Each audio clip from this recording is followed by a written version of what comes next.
I'm Eric COULTER, producer in Series 2 of Guilt, and we're here on a very cold winter's day in Scotland on the very last day of the shoot for Guilt Series 2. We're going to spend the day with the unit and we're going to talk to two of its stars, Bonnar who plays Mark, Emun Elliott who plays Kenny.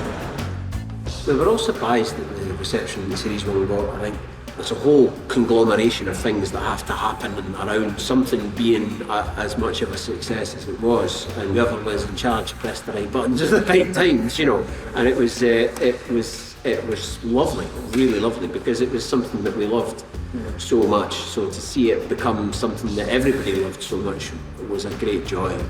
I mean, the actors are just a tiny part of this, you know, the whole process. But luckily, it was there in the scripts and Neil's writing.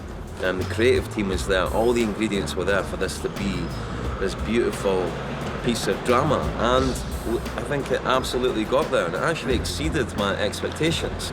The challenges are living up to delivering what the first series did, i.e., you know, it was a breath of fresh air, fantastic writing, great performances, and it showed Scotland in a really unique, interesting, new way that we hadn't really seen before. In Series 1, it was a very straightforward sort of attempted cover-up of a hit and run. And, you know, other ancillary things like, you know, Max's entanglement with Roy Lynch and how that affected his relationship with his brother. That was what drove the whole show, basically. Max has come out of prison 2 years down the line, and he needs to get his own life back, his old life back, as much as he possibly can. He's lost his wife, he's lost his brother, and it's Max coming out with an agenda. He wants to get back where he came from, and he wants to do it as quickly as he can and regain the status that he lost from going to prison. So he's on a revenge mission. What Neil's done very adeptly is kind of Max's desire to revenge what has been done wrong to him by Roy. He's woven that very cleverly into another series of storylines regarding Roy's daughter and something she does. And then the storylines very cleverly all slowly come together. Guilt's spoken about a lot in this series still by various people, but this show is more really about revenge. Kenny's kind of back to square one, so he spends these 2 years recovering as an addict, going to meetings every day. He's allowed to see his kids again at the weekends, and he's got his own business. He's got an HND now, and legal services, so there's been a lot of self-improvement over the course of those 2 years. Max re-enters Kenny's orbit.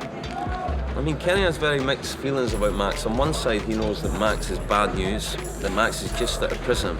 But on the other side, Max is a bit of a hero for Kenny. So Kenny is almost addicted to Max and cannot resist whatever adventure Max wants to go on.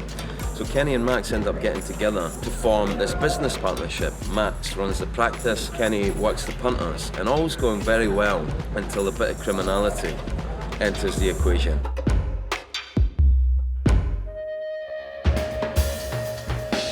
The first series was a suburban noir, whereas this is much more about regeneration. We're in the middle of the city.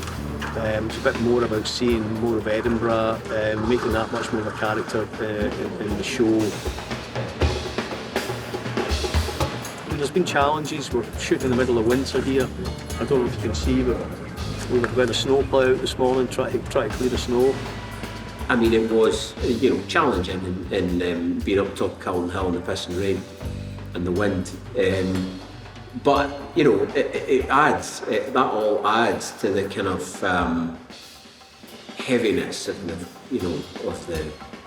what's going on, you know, and the surreptition and the underhand stuff that we're all at, really, you know, and it gets quite dense and quite hard to sort of like what am I doing at this point?